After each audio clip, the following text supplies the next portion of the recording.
Welcome to the CodPast podcast, where your fishy past hooks your brilliant future. With Dr. Deborah, Laura, and Dr. Trish.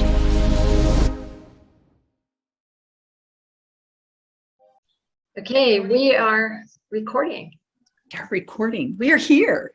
Yeah, we're here. Hi, everybody. Woo-hoo. Hi, everybody. We've got the Phoenix Lights aureola in the back of me because we have a special guest today, Dr. Lynne Kitei, and she has been a friend of mine for a really long time in Phoenix. I met her because she was getting bombarded with freaky, icky people for putting her whole reputation on the line and creating the movie that has become phenomenal and is now 25 years old, called The Phoenix Lights. And we're going to get into this, and I'm going to make a formal introduction of Dr. Kitei in just a minute, but we have to start out laughing as if we haven't already. But Miss Laura, what are you going to make us laugh about today? Okay, I'm going to make you laugh at a joke that I looked up online, which is funny in and of itself. So what kind of guitar do fish play? What kind of guitar? A sitar. Oh, that's good. That's better than the real answer, Dr. Lynn. And I didn't have that beforehand. You didn't, there was none of that. We don't seahorse around there. I don't know. What is it? It's a bass guitar. Nice. Oh, a bass. Bass Of guitar. course, a bass. Oh, I want a little more bass, just a little more bass. What is that song? Give me more bass.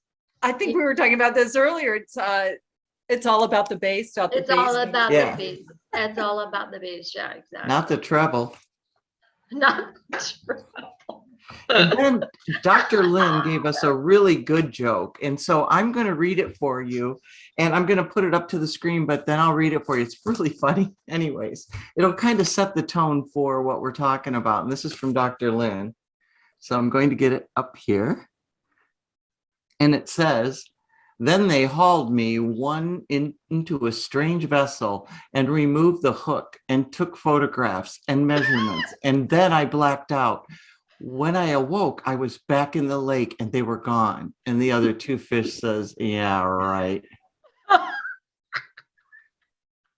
That think is that's funny. hilarious. That is Actually, I began one of my PowerPoint presentations with that because it's actually twofold. Number one, the Phoenix Lights was more contact, not abduction, as that would infer. But we do that for animals that are becoming extinct, and who knows? Oh, that is a very powerful thought. Very interesting. Wow, that we do this for people and animals who think they might become extinct. Woohoo! Yeah, they have the Herpetological Society in Scottsdale. Have you ever been over there, Dr. Lynn? No, I haven't. You know what that is? I love saying that. Herpetological Society. I love that zing in my mouth. Anyway, it's a place that they rescue reptiles from all over the world, and they have the most venomous snake in there, and it's for this reason. They rescue them and they bring them there so that they don't go extinct. They have alligators and snakes and spiders and turtles, and it's really fascinating. When I used to have my schools, they would come down and use the school campus for community outreach, and we would take the kids up there. A lot of people don't know about it because it's world famous with zoos, but a lot of people in Phoenix and Scottsdale don't even know it's there. Actually, Trish, Dr. Trish, I caught a small rattlesnake because we live in the mountains here, thinking it was a baby. And when they came to pick it up, they were like, they could not believe that I cornered this thing and got it into a kind of a bucket on top of it. And they were taking it there actually afterwards and said it was one of the most venomous snakes out there. So was it a rattlesnake? It was a rattlesnake. How big was it? About that big. Oh, because those little ones, yeah, they're really venomous. But it was a rattlesnake. Wow. It was. Wow. It And was. that was in Prescott, or was it in No, that was in Scottsdale? Paradise Valley, and we live in Paradise Valley. well, that's the story. We live mountainside in Paradise Valley, very high, so we have a panoramic view of the city skyline, so we know what planes and helicopters and streetlights and car lights look like. And actually, if anybody's by their computer and can get on the Phoenix Lights Network website, www.thephoenixlights.net, and go to the photo page. We're going to be talking a lot about that because one of the main reasons I'm here, and I stayed anonymous for 7 years after thousands of people saw what I had been not only witnessing but photographing on 35 millimeter film. I'm the only person that we know of to date that has 35 millimeter. It's in the negative. It cannot be denied or explained by university or military optical experts throughout the last 25 years. So here we are. But I stayed anonymous because 2 years before the mass sighting, and again, we're pretty high, the first picture on that photo page shows the topography. And there's some really interesting stories. I hope we have a little time to talk about it because if you look at from our vantage point, you can see in that first picture that South Mountain and the Estrellas are at a distance, and the airport is right in front of South Mountain. And at any rate, these phenomena keep popping up right in that area. And I always say the data speaks for itself. In science, we look for repeatability. But let's go back to 1995 when my husband, who's also a healthy skeptic, no interest or knowledge in the topic at all, we were in our bedroom. I don't believe in coincidence. We were talking about serendipities before. I don't believe in coincidence any longer. And this is just one of them. It was the eve of my birthday, February 6th. My birthday is February 7th, just had it a couple weeks ago. And here we have one wall of our bedroom is a window. So if we're in there and anything pops up out there and we're pretty high on the mountain, we get to see whether it's lights or haboob, the big storms that come, dust storms that come through and so forth. And he happened to be at the window talking to my mother-in-law back east. We're from Philadelphia, and she was calling to wish me a happy birthday. Here I was in the other room in the bath. I take baths when I can, and leisurely bath, and suddenly, and he was on several state and medical boards, so nothing ever ruffled his feathers. And Well, he said, I'm going to just insert these little things because I'm not going to do a really long resume of you. But Dr. Lynne at the time was a very highly revered, skilled medical doctor at the Arizona Heart Institute, which is one of the most prestigious heart institutes in the entire United States. So I'm gonna throw in little credibility factors so people know. Well, actually, I went back to work. I went back to work after staying anonymous. But before then, I dedicated my life's work to community education of vital health issues. Besides private practice, I started doing health tips on NBC in Philadelphia in 1976, and a syndication grew from that, which was showing here at CBS when we moved here in 1980. And then Channel 12, NBC here, started asking me to do health tips for them, and then USA Cable. And I started a company in 85, health education learning programs, to produce video and workbook curriculums for the classroom on vital health issues to wake kids up to the reality of substance abuse and teen pregnancy and AIDS and so forth. So when this fell in my lap, I really felt obliged as a scientist to collect the most credible data, as a physician to let people know they're not crazy. Even though most anomalies can be explained, only a small percentage cannot. But just because we don't have the technology yet to definitively define what these things are, it doesn't mean they're not real. So it's time we get this topic out in the open and address it and accept it and study it so we can find out not only who's driving these things, but move forward in our own evolution. And certainly as an experiencer myself, I know what that felt like to be a firsthand witness and have a paranormal experience. And then as an educator, after 7 years, pushing my entire accomplished medical career aside to try to find a logical explanation for what I had witnessed and photographed, and yet to find one, I finally came forward. I had a 750-page journal of such incredibly credible data I had no idea was out there. about the UFO, UAP, they call it now unexplained aerial phenomena, and as well as a plethora of other things we'll get to, that I finally did go back to the Arizona Heart Institute as the head of the Wellness and Imaging Center, the heart test, to help put our younger son through medical school. He's a neurologist now. And in between patients, I pared down that 750 pages to 230 pages of the most credible data. That's why every word is there for a reason. And since then have just expounded every time it's in its fourth print. And I keep adding chapters, which we'll get to. And I always recommend the ebook because it has color pictures and live links so people can go and explore. I'm an educator. So finally, after a lot of soul searching, and we can talk about that, but it's not about me. It's about the data. And I just wanted to get back to the closed sighting because I always go back to this because I saw these UAP up close and personal. And here I'm taking a leisurely bath. My husband's at the window on the phone. Suddenly, he yells out, "Lynn, get over here quick. What the hell is that?" Which was very unlike him. And I grabbed the towel, run to the closet, run to the window, dripping wet, and a little below us, because we're really high on the mountain here, and it's gated, and it's nestled in the mountain range. So there is no way it was military. We're 3 oval orbs, okay? One on top and 2 closely aligned underneath. And I immediately looked underneath, and again, we're gated, and it's very treacherous desert landscape to see if anybody was there making this aberration or whatever you want to call it. And it was pitch black.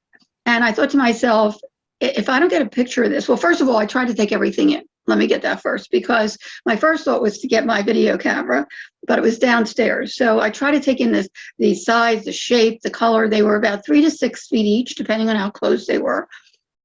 They were definitely oval shape, and I said that from day one, which is interesting because Navy pilots have just come forward recently to say that what they've been seeing are tic-tac or lozenge shape, like oval shape.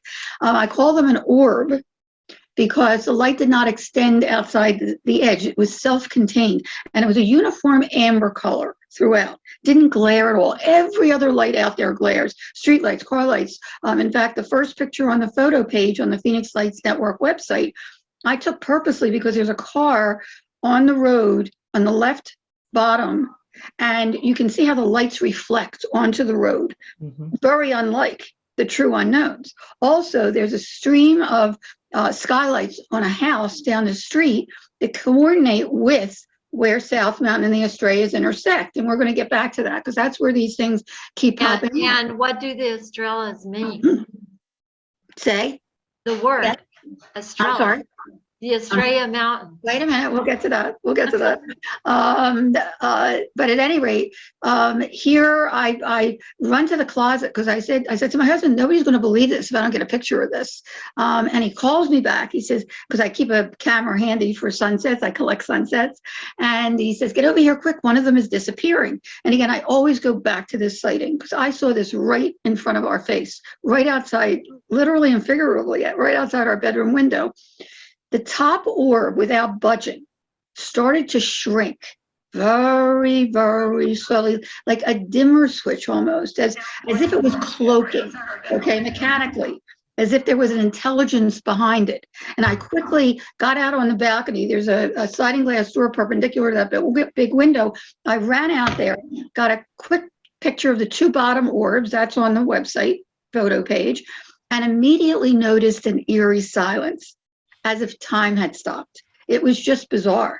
And as intently as I was watching these 2 lower orbs, and I did not admit this to a soul until after 2 years later, after thousands of people saw what I had been seeing after the mass sighting, that it felt like something was watching me as intently as I was watching these 2 lower orbs. And going through my mind, I was thinking, who are you? What are you? Do you know that I'm here? I'd love to meet you. The next thing I remember, the left bottom orb started to shrink, just like the top one did, or cloak, whatever you want to call it. And something told me to take a picture, and I quickly got a picture of that. That's all I remember. And that's the only picture that turned out at the time.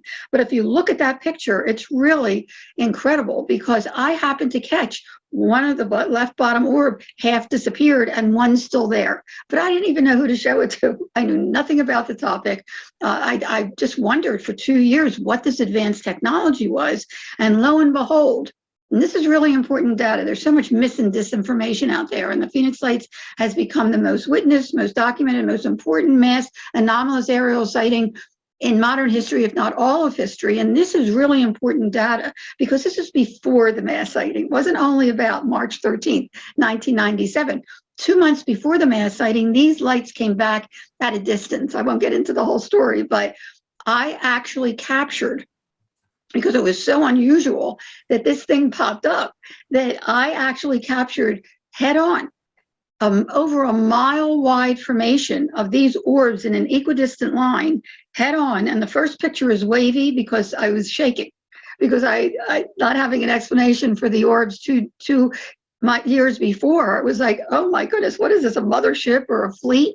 But I kept clicking away. And that second picture is really significant because the second picture shows exactly what thousands of people would describe 2 months later during the mass sighting: 5 lights in a V formation with 2 trailing lights. And in the picture, it looks like 2 are underneath it. That's 2 months before. That's the same exact thing. And then it looks like the top formation, as the 3 orbs are disappearing underneath, it looks like the top formation is turning into a V. Well, did not sleep well that night. Long story short, because I ended up calling the Arizona Republic. They said nobody called. The next morning, I called the night before. Okay. And finally, I get to Luke Air Force Base to see if they were doing any maneuvers. And the lady was really short with me and said, no, nothing came into Luke Air Force Base. Nothing came out from here. So it had nothing to do with the lights. I get air traffic controllers at Sky Harbor International Airport. Now it was a mission to find out what the heck was going on. And they were very forthcoming initially. Not only did this appear at 8 o'clock when I saw 3, actually at 8 o'clock, they saw them too. And it was alarming because there is a 30-mile radius around the center of the airport. Anything that comes into that airspace, especially 1,000 feet altitude that these were, must call into the tower, and no one did. And so they actually looked on radar, didn't show up on radar, they disappeared. At 8:30, when the 6 popped up, then they really got nervous because it was a massive span over Class B restricted airspace. And there was a whole group that saw this, looked on radar, didn't show up on radar. And I happened to get a meteorologist also that was an air traffic controller on the phone. And he said that they took their high-powered binoculars to look. And we're talking, these are professional sky watchers here. And in his own words, there were 6 points of light, totally equidistant from each other, massive span over a mile wide that seemed to be attached to something, but they couldn't quite see what these lights were attached to or had a force field in between, holding them in rock solid formation. And he said, and again, he was a meteorologist, that the entire thing was over a mile wide, turned as a unit against the wind. That's significant. Elevated slowly and moved behind South Mountain. So I said, so what was it? And there was silence. And then he said, beats me. I said, you're an air traffic controller. You're supposed to know what's in our airspace. They ruled out every conventional aircraft, balloons, holograms, flares, Chinese lanterns, as well as even skydivers with lights. We stayed in communication. These lights continued to show themselves in that area. And then on March 13th, 1997, for me, it was just another night. And I want to tell you 2 little stories when I finish this. When thousands of people were outside looking up at the sky at the Hale-Bopp comet, they also caught a glimpse of 1 to much larger. And we heard from Peter Davenport, the director of the UFO Reporting Center, National UFO Reporting Center, after years of analyzing his data, that one of these objects, whether it was these orbs in rock solid formation or actual craft, was 8 miles wide. Whoa. I mean, I thought he was kidding, but nonetheless, we're talking about phenomena that was so massive, totally silent, glided about 30 miles an hour right over people's heads, rooftop level. Some people saw it take off at blink speed. Some people saw it split in 2. In fact, again, if you're near the laptop and you get on the Phoenix Lights Network website, GAP page, Geospatial Animation Project, a 12-year study 2 or more people had to see the same craft. We're talking gunmetal bottom, windows. Some people saw beings at the windows. There were 10 different crafts. Now, whether, and they're illustrated there beautifully by Larry Lowe, and there's also animations, but whether it was one craft that could morph, or the perspective from where the person was standing, or an actual parade. And that's where the data really gets interesting, because you've probably heard that from the media that it was 1 or 2 events and the second event was flares. I'm here to tell you today, and that was one of the big reasons I came forward, to set the record straight. It wasn't 1 or 2 events. It was many events, starting at 3 p.m. in the afternoon, daylight sightings, 5:30, 5 o'clock hour. Actually, Native Americans were seeing them in New Mexico, 7 o'clock hour and beyond in California, 10 o'clock, 11 o'clock hour. There were 2 commercial airline pilots that called in to say that one of these massive craft was covering Las Vegas. Okay, sure, between 8 and 10, most of the calls came in because that's when most people were outside looking up at the sky at the Hale-Bopp comet. But these sightings continued until 5:30 the next morning. Actually, I got the report personally, in person, from a Boeing crewman who said that his whole crew was coming into work at Sky Harbor International Airport, and one of these mile-wide craft was hovering right over their tarmac. So we're talking about incredible technology. And at 3 a.m. that morning, we have a little recorded bite in the documentary of an alleged crewman who called the National UFO Reporting Center at 3 a.m. the next morning to report that military jets were sent out from Luke Air Force Base to get gun camera film and intercept one of these over mile-wide craft that was hovering right over central Phoenix. And as they got close, the lights dimmed and the entire thing blinked out. Freaking out one of the pilots, who this alleged crewman said that he helped out of his aircraft because he was so shaken up by it, and Luke Air Force Base was locked down.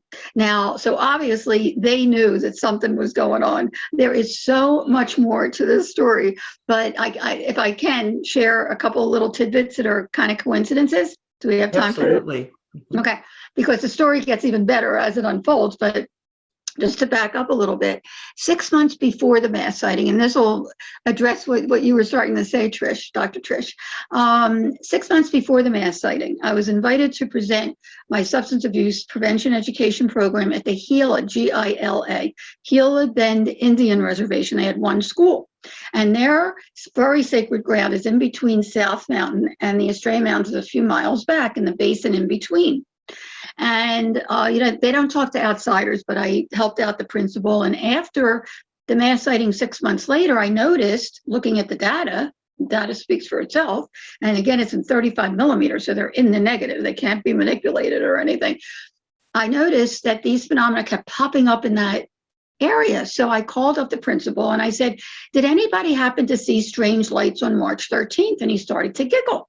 And I said, is that funny? He said, are you kidding me? We've been looking up at them for centuries. We're looking up at them during the mass sighting. We call them sky people, light beings. It's part of their culture. I had no idea. That was the first I heard of it. Not only do they believe, some believe, and they have protocols to invite these intelligences in. They're very comforting. In fact, they believe that these orbs may be spirit world or ancestors coming to give them guidance and knowledge and comfort and inspiration. And I have to admit, I have been inspired to do this for some reason. I would have never, ever picked this. And by the way, before I forget to mention, some people saw these orbs detach from the main object, go out into the environment, and then redock with it later. And if you go back to those 95 pictures, the same exact phenomena is in the same exact location at the distance as I would capture on 35 millimeter 2 months before, and also during the mass sighting on video. It's become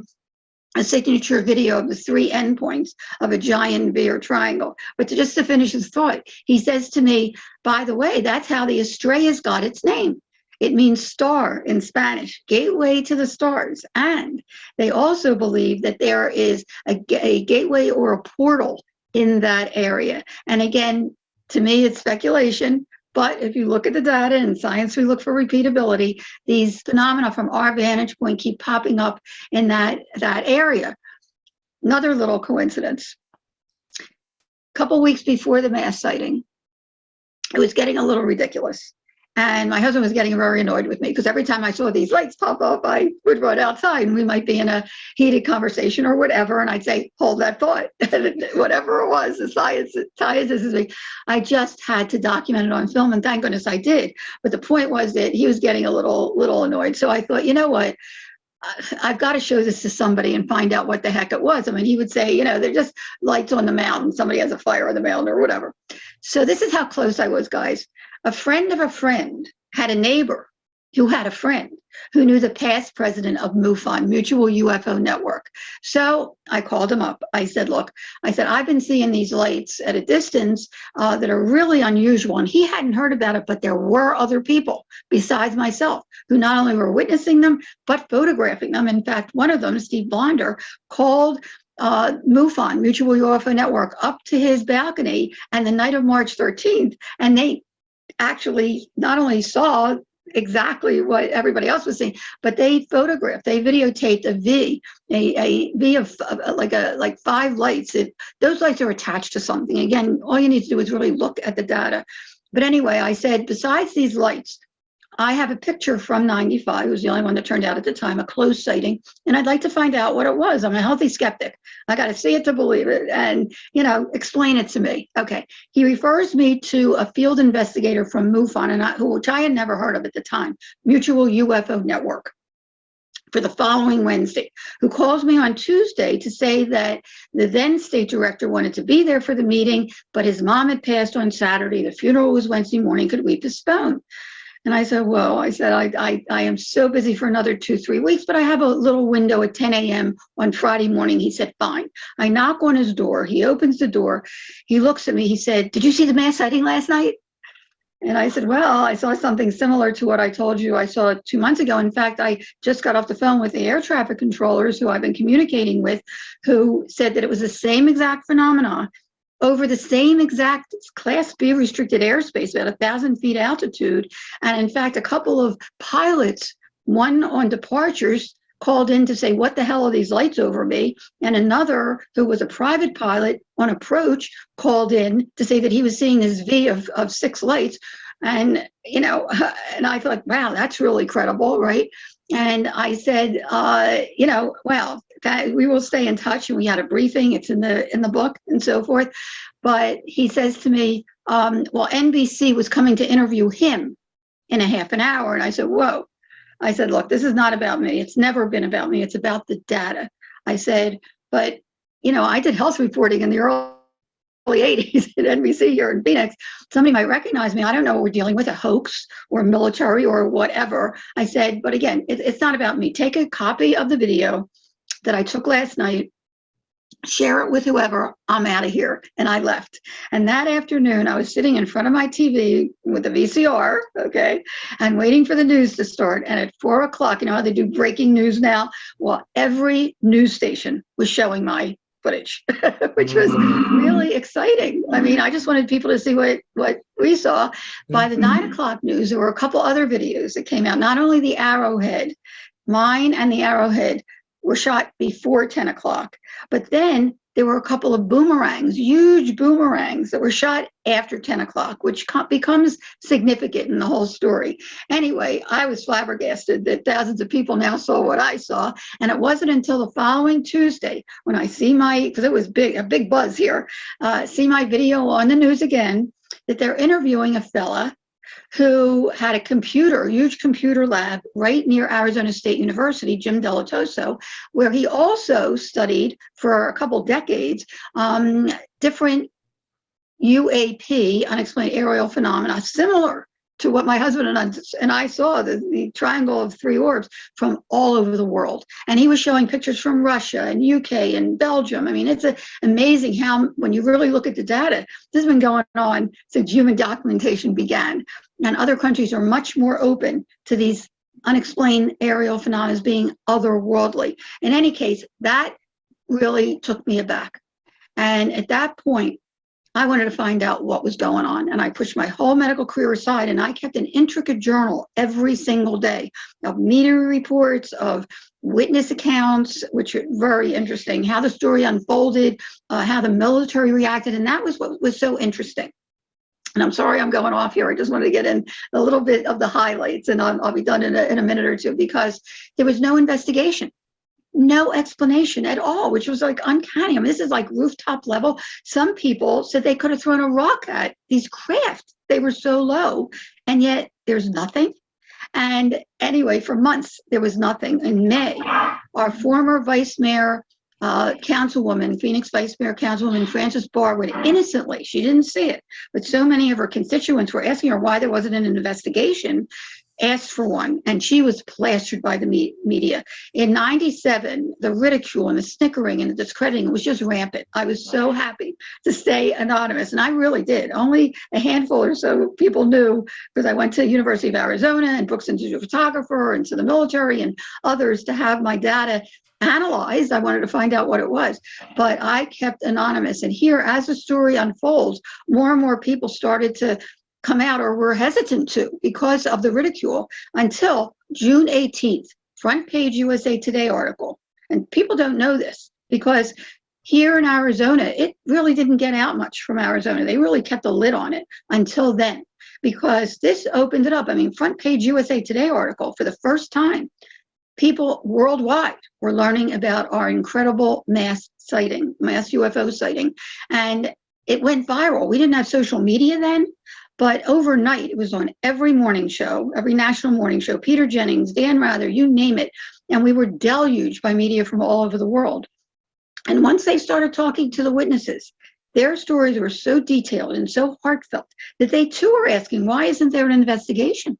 Why isn't there an explanation? Suddenly, the morning after the USA Today article, after nothing from the military or government, we get a public announcement that former Governor Fife Symington was calling an unscheduled press conference for that afternoon to reveal the culprit of the lights over Phoenix. And everybody took it quite seriously, myself included.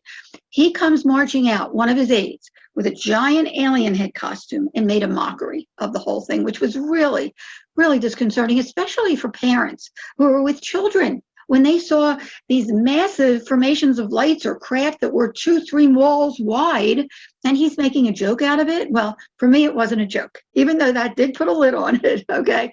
I called every military base, and I have some of their conversations in the book that were quite comical. They were more interested in seeing what I had documented, which I never told them what I had documented, than giving an explanation. They were just as curious. And then suddenly, July 24th, a month after the USA Today article, I get a call from one of the heads of PR at the Air National Guard saying, oh, Dr. Lynne, I think we know what those lights were back in March. And I was thrilled.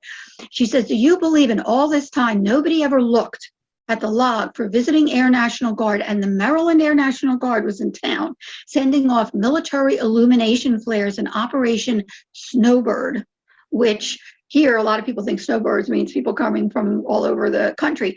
Actually, in military terms, means diversionary tactical maneuvers, okay? And so possibly they were sending off flares somewhere to divert attention away from the true unknowns. But we don't have one witness that saw flares being dropped and that saw the true unknowns. At any rate, I said to her, well, when were the Maryland Air National Guard in town? She said March 1st to the 15th. I said, were they in town in January? She says, oh no. I said, are you sure? She said, absolutely not. I said, well, my husband and I both witnessed the same exact phenomena in the same exact location 2 months before the mass sighting, confirmed the next morning in January and the morning after the mass sighting by air traffic controllers at Sky Harbor International Airport as hovering over Class B restricted airspace, 1,000 feet altitude. And she says, you never told me that. And I said, besides that, and by then I had really tried to find some kind of logical explanation, including flares. I said, and you're telling me military illumination flares that drift and drop with the wind haphazardly, have huge smoke trails that are illuminated by the flare itself and are meant to illuminate the area around it so that missiles go there instead of their planes. Now, and you're trying to tell me that flares that just drop by themselves in seconds traverse the entire state in a rock solid, equally spaced V formation, mile wide V formation for hours? And she says, I have a call coming in. I'll get back to you. Well, I'm still waiting, guys. Okay. Well, I'm just going to fast forward real quick. 3 years later, Frances Barwood, who was then Councilwoman Vice Mayor of Phoenix, was running for Secretary of State on a platform to get answers for the Phoenix Lights and asking for a reenactment, which was brilliant. Hey, if it's them, if it's military, do it again. Shame on you for denying it and going right over people's heads, but nonetheless, again, I'm a healthy skeptic, show me. Well, it was a public announcement. 3 Air National Guards came into town right before the 3rd anniversary of the mass sighting, and talk about a joke. If you go on the photo page, news page, which has packed with really fun news reports and stuff, but you scroll down to the middle and you'll see a block that says AZ family. You'll see exactly what they did. They tried to make a triangle, was upside down, it fell apart immediately. It had huge smoke trails, just what flares do. Talk about putting a nail in a coffin, okay? They had their shot. They blew it. To date, the Phoenix Lights have never been reenacted or explained, and they have never addressed the craft at all. Anyway, we fast forward again, and there's a lot more to this story, but I'm just giving you the tippy highlights. 10 years, right after the 10th anniversary, our former Governor Symington, who had mocked the sighting in 97, for whatever reason, bravely came forward to divulge that he actually saw one of these massive craft. And he's an awarded military pilot. In his estimation, his professional estimation, it definitely wasn't flares, and that it was otherworldly, just what other countries say they are. And then shortly after that, we find out in 2017 from a front page New York Times article that the Pentagon has actually been studying a $22 million military study that Harry Reid got together, these UAP, and that there are things flying in our air and going into our seas that are quite anomalous. And shortly after that, the private pilot, and I had no idea who it was. I even wrote it in the first edition of the book in 2004 that there were pilots that called in that had no idea, and it was over Class B restricted airspace, which to me it was very significant, incredible. That pilot, that private pilot, who actually was reporting exactly what I was filming at the same time, is actor Kurt Russell. And now you know some of the rest of the story. The story keeps evolving, and I keep adding chapters to the book, and it's in its 4th print now. But and there's much more that we could discuss. But I wanted to just Dr. Lynne, can I ask you a couple of things while you're on this roll? You know, we all 4 of us for sure share in our respect and our admiration for our native ancestors that are on the lands. And in the Southwest in Arizona, we have several tribes that are always teaching us things. And most of the tribes that we're around didn't have any written language. And so it's based on the stories. And I love the story of Estrella and the Estrella Mountains. And I really wanted you to get that in there. So thank you. No, I'm glad you brought it up. But I have 2 questions. One is, on the reverence of these stories that have been given to many of us for years, and we love and respect so much. The stories are pretty prevalent, especially with the Hopis right now. The all that's coming out from 10,000, 5,000, 2,000-year-old Hopi stories, that now is the time that's been chosen for truth and for this connection. I'd like to know how you feel about that. And then the second one is, why do you think there's still so much cover up about all of this? And why can't we talk like I've had these ETs out in the sky every single day for a little bit over a year. That I do feel like I have a conversation with. It's so weird, and I have a lot of stories about that.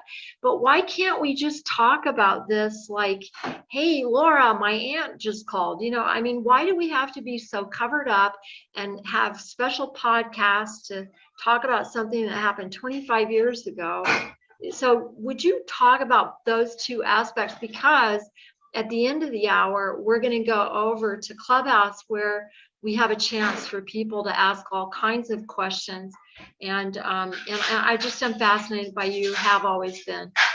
Well, I really appreciate letting me share, because there's so much more to this story. And two of the things that you just focused on, I mean, there's so many things I'd like to share with your audience.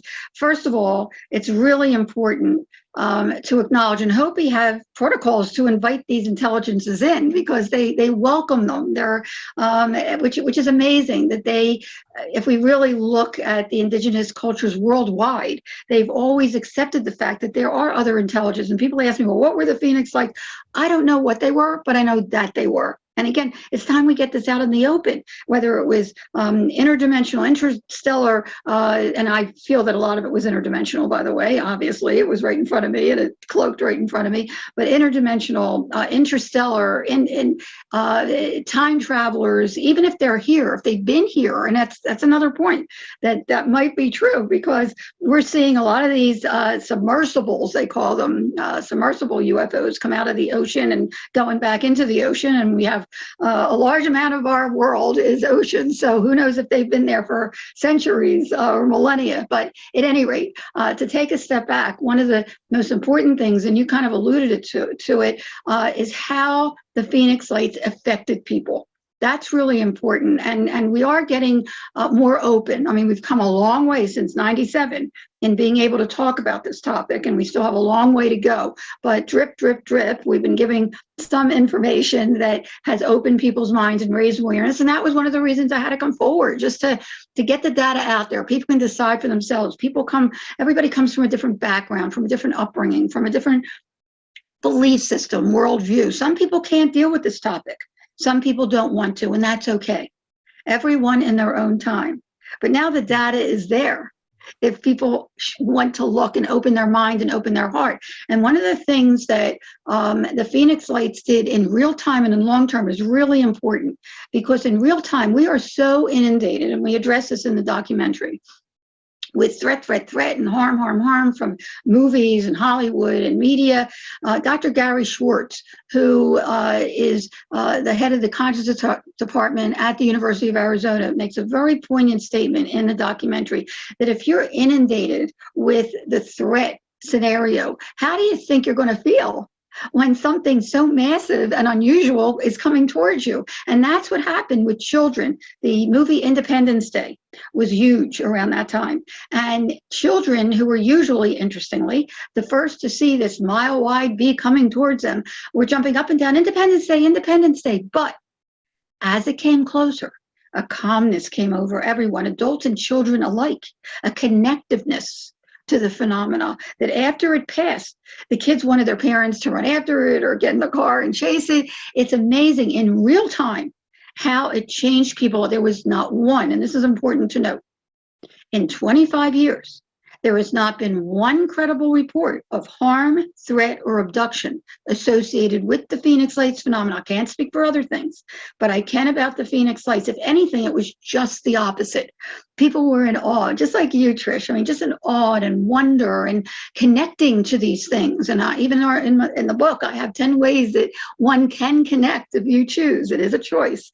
But to go one step further, not only was it so wondrous for people and pulling their cars over, and I have more people tell me that they feel blessed that they had the experience in 1997 for the Phoenix Lights. They still feel blessed. But one of the other poignant asides that is really important in all of this, and I think you guys will appreciate it, is that a number of witnesses to the Phoenix Lights also shared with me that they had had near-death experiences as children that was reawakened by the mass sighting. And that really took me aback, because I did too when I was 8 years old. We won't have time to get into it, but I lay it all out there in the book, where I did meet beings and I came back way beyond my years. I mean, just what happens. When I started looking, I thought, geez, could there be a connection between all unexplained phenomena, whether it's near-death experience, out-of-body experience, unexplained aerial phenomena that have a mystical light associated with this experience? And lo and behold, when I started looking, just like the UFO, there's so much credible data, plethora of credible data if you really look for it. But here again, I found university studies, the Omega Project, about this thick, by Dr. Kenneth Ring at University of Connecticut, Dr. John Mack at Harvard, actually had a whole peer institute dedicated to contact and this phenomena, as well as Dr. Bruce Grayson and Dr. Stuart Tremblow, who are NDE, near-death experience experts. And in the book, I lay it out very simply. Not only is the experience very similar, from seeing a light, feeling that there's an intelligent presence, telepathy, as well as coming back and feeling an urgency. I'm just giving the highlights here, urgency to share. And what's really amazing is that people also, including Phoenix Lights experiencers, had a transformation, a positive transformation, went into the peace movement, went into the environmental movement, changed their eating habits, wouldn't eat meat anymore. I started calling all unexplained phenomena UP and up, because it is an up. The positive awakening, the enlightenment that happens within an individual that experiences an up, an unexplained phenomena experience, the connectedness to the universe and to the earth and to each other that has probably never been felt before, is felt by that individual, whatever the up experience is. And you don't have to have an up experience to have this positive transformation. All you need to do is open your mind and your heart and learn about it. And once you really start delving into it, and I've heard many times from many people that my book helps people do that, you become aware. I came back from my near-death experience with 3 A's.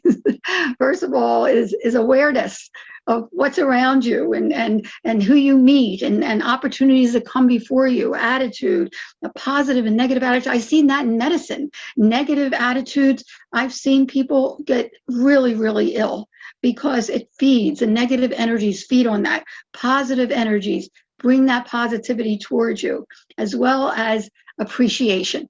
And just every day, I write a little something down every day, and I recommend that to people of what you appreciated from that day, whether it was a gorgeous sunset or a flower with the beautiful colors in the flower or whatever, or meeting a new person or calling one of your relatives you haven't talked to in a while. Appreciation for what you have. You can always look to the negative. The old adage, a man that had no shoes was crying until he saw a man that had no feet.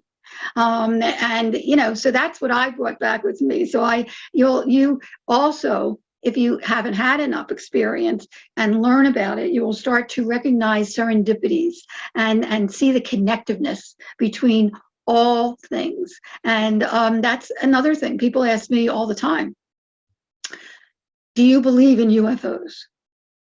Someone that has a true up experience, it's not a belief anymore. It's a knowing. Mm.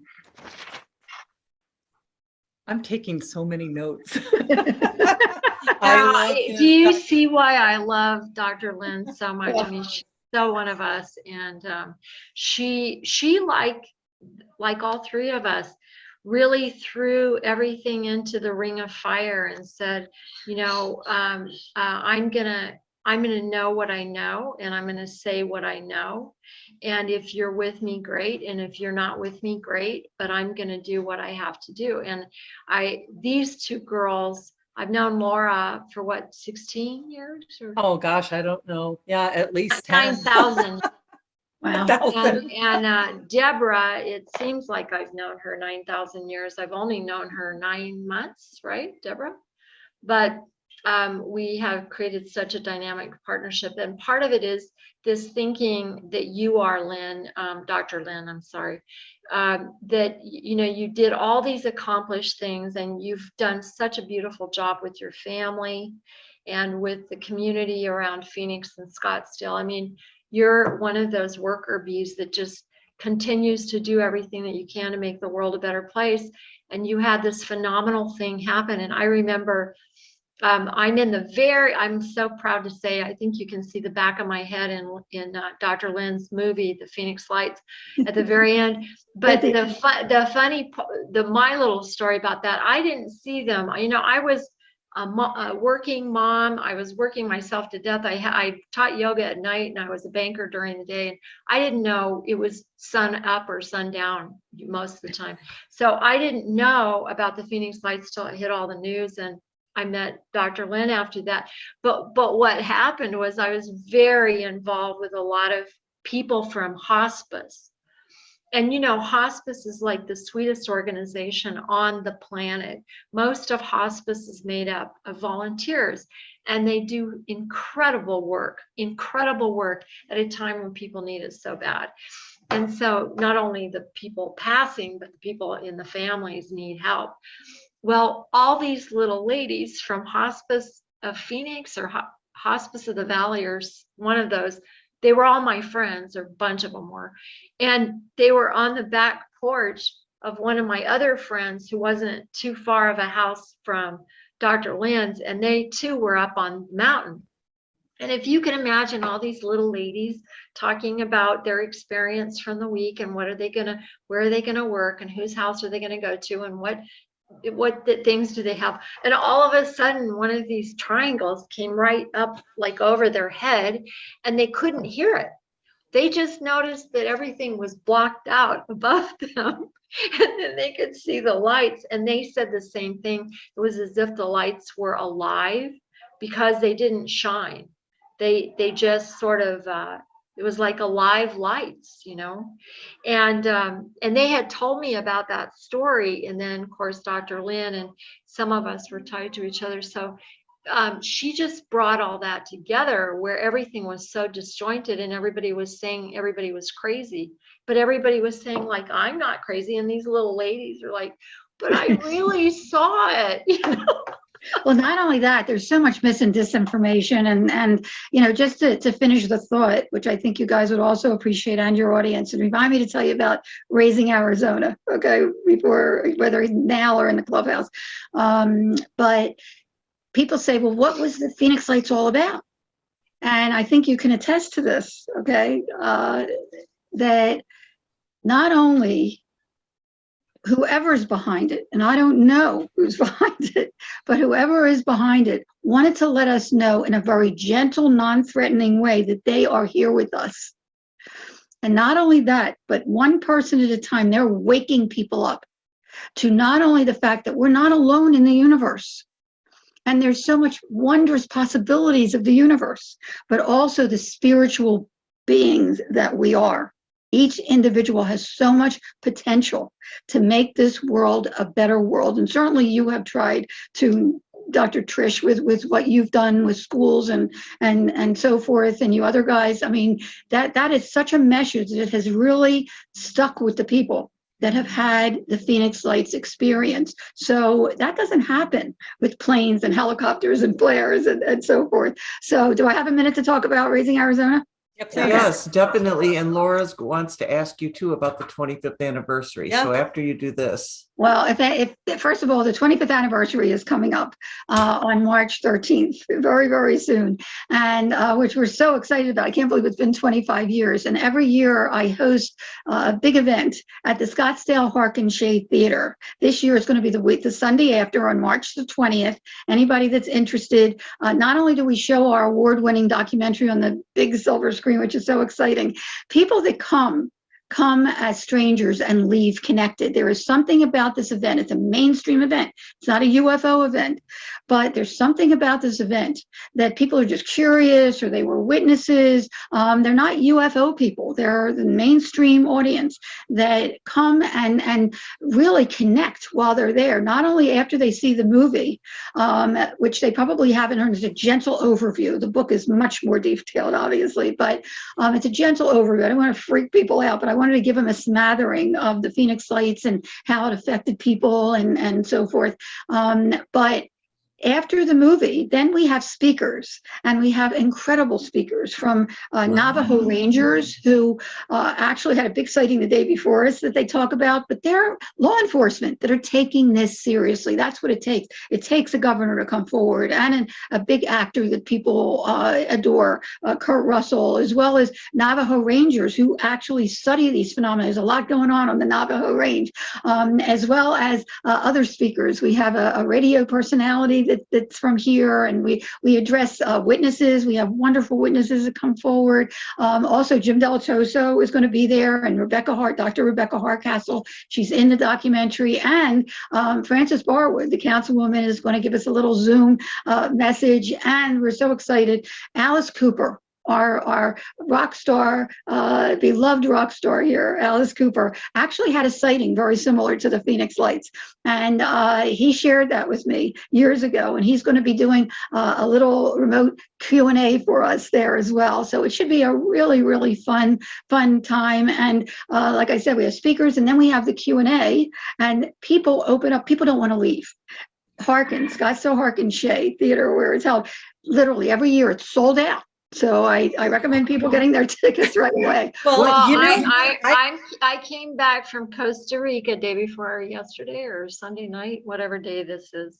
And so I'm going to be there for this. Oh, guess what? Yes, Honey, guess what? We're going to be there too. We'll be too. And we have 3 front row tickets. We have 3 front row tickets, Trish. Are you kidding me? Yes, Oh, you guys are so fun. There are seats now. So if you get onto my Facebook page or Phoenix Lights Network website, Phoenix Lights Network Facebook page, you can order them from there. And again, I recommend people, don't wait till the last minute. We already have 3 front row seats, Dr. Lynn. We are so excellent. Hey there, Trish. And, it's so funny because on my to-do list yesterday, it was a couple other things, but not at all was it getting tickets to Phoenix. Wow. And then when I looked at your website, Until this minute, I wasn't even planning on being in Phoenix on the 20th. Oh, very cool. Very cool. Well, I invite everybody, because they literally have to throw us out of the theater, and everybody goes out into the parking lot and continues the conversation. And the restaurants around, there's a little shopping center with wonderful restaurants, Pita Jungle and a Mexican restaurant. They love us because people go there to continue the conversation. Trish just said we've got to call Kurt Russell. I agree, because I don't know if you know this, Dr. Lynn, but one of the things he was Walt Disney loved him, absolutely loved him. And it was one of the final things that Walt Disney had on one of his chalkboards or something like that was his name. It's like he was the answer to everything. And I had seen that he was the private pilot that flew in that day. Yeah, I would love to have a conversation, but your audience, if they're welcome to read my bio, but just, I don't know if you guys realize or know that before I went to medical school, I was in professional musical theater. I have a 3-octave collar voice, which I thought is why I came back from my near-death experience, actually. There's a big story to that. But I toured with Gordon McRae in Oklahoma, and Betty Grable in Guys and Dolls, and understudied Barbara Eden in Sound of Music, and Sherman Hemsley from the Jeffersons. I did Alice in Alice in Wonderland with him. He was a caterpillar, and he was just like Mr. Jefferson before he got the job. And I was chosen to play the role of Florence, Arizona, in the Coen brother hit 20th Century Fox movie, Raising Arizona. Mm-hmm. Now, talk about a coincidence. Again, I don't believe in coincidence any longer, but you be the judge. I'm not trying to convince anybody of anything, just giving you the data. A couple of years after I came forward, and the movie came out in 87, I was approached like in 2006, 2007 at one of the conferences where I spoke by someone from the audience who said, there's a reference to your character, Florence, Arizona, in Raising Arizona and UFOs. And I did not remember. I hadn't seen it since the late 80s, didn't even recall. I go back to look. Number one, if anybody doesn't know the story, the cast was unbelievably phenomenal. Most of them were just starting out. Nicolas Cage had done a couple movies, but Holly Hunter, Frances McDormand, Academy Award winner, John Goodman, William Forsythe. what a cast. And after the story is that Holly Hunter and Nicolas Cage can't conceive, so it's a black comedy. So they decide to kidnap one of the Arizona quintuplets. We had fertilization and had quintuplets. And after one was kidnapped, they have a press conference in front of our home. And one of the reporters sticks a phone in my husband's face and says, "There's a rumor your son was abducted by UFOs. Is there any truth to that?" And my husband said, "Oh, please, son, please don't print that. If his mama reads that, she'll lose all hope," which is totally opposite from my own take. Nonetheless, It's the only reference in the entire film to UFOs. Wow. 10 years before the mass sighting. Now, that was 87, mass sighting 97. Now, to make it even more intriguing, the cinematographer, who was also just getting started, went on to do big with Tom Hanks, and When Harry Met Sally with Billy Crystal, and How the West Was Won with Will Smith, and a whole host of others, the Addams Family, and created and directed the Men in Black series, which opened, the premiere was in 1997, the same year as the Phoenix Lights. Coincidence? Wow, no. Ooh, I get chills just thinking Oh my about it. That is gosh. amazing. It's There's a 4 lot o'clock, more. ladies. Yeah, we Oh, need, boy. we're going to wrap up and go on over to Clubhouse. Thank you so much, Dr. Lynn, for Oh, joining me. my pleasure. And Oh, I it was always say, amazing. keep looking up, because it's a double entendre, and I know that the audience now understands why. Oh, I love it. That's So right. we'll I see love you it. over So- on Clubhouse. Sure. Yep, I'll Awesome. open that. See you. Okay. Thank you, Dr. Lynn. Thank We'll you, see Dr. Oh, Lynn. It was pleasure. amazing. Thank you for letting me share. Oh, yeah. Sure. See you And I in hope March. people take a We'll look at see you in the March. website. We'll see you soon. All right, we'll see you in a minute. See you in a minute on Clubhouse. Let's see. I'm going to leave.